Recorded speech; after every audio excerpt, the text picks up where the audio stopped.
Now, the other constitutional amendment on the ballot is the marriage amendment. The exact language you will see on the ballot is this: shall the Minnesota Constitution be amended to provide that only a union of one man and one woman shall be valid or recognized as marriage in Minnesota? It's a question that has elicited strong opinions on both sides of the issue. You've seen the signs. You've watched the commercials. Government isn't telling people who they can fall in love with.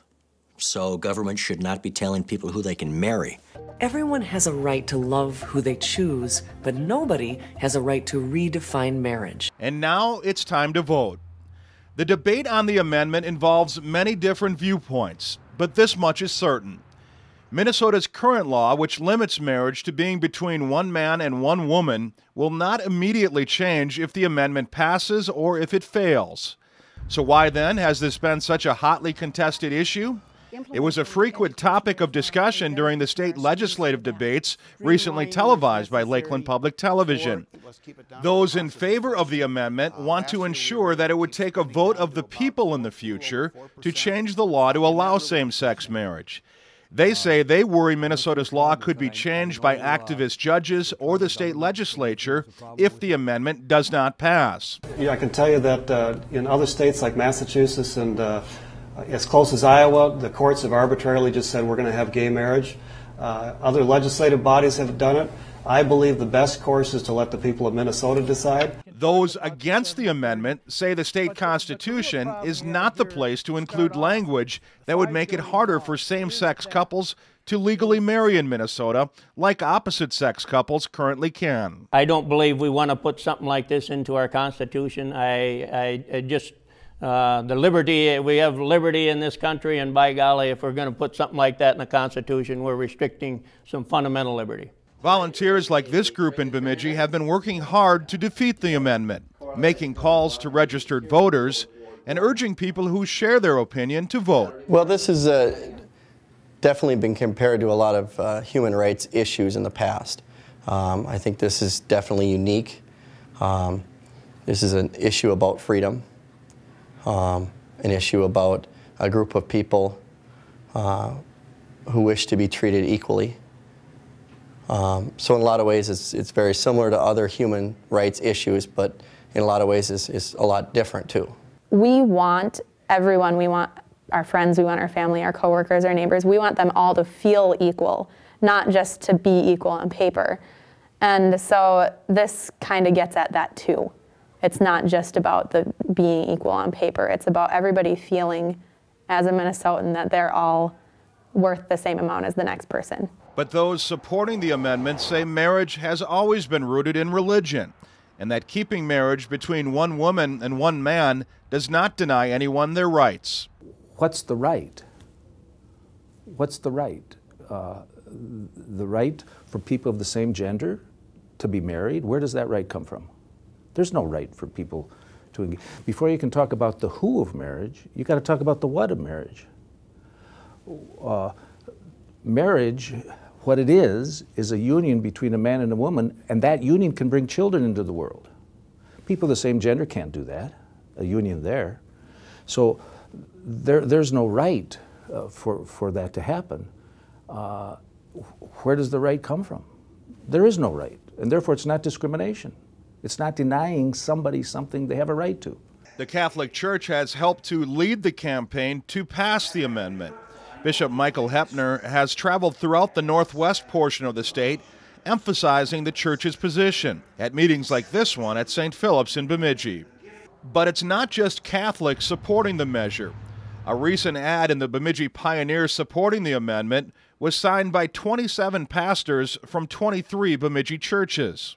Our church is quite unified on this issue because we remain faithful to Scripture, and Jesus clearly says marriage is between one man and one woman, and what God has joined together, let no one separate. However, I see that in the older populations, many people are for their marriage amendment. Those 30 years and younger, like myself, are far more against the marriage amendment because they haven't critically thought about the implications of marriage just being defined as love.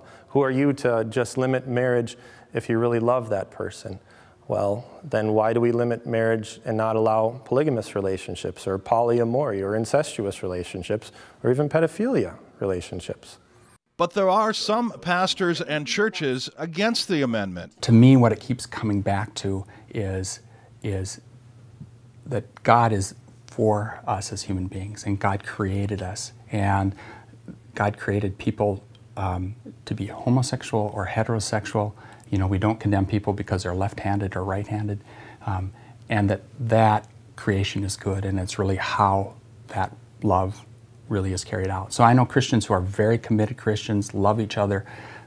That to me is the basis for it.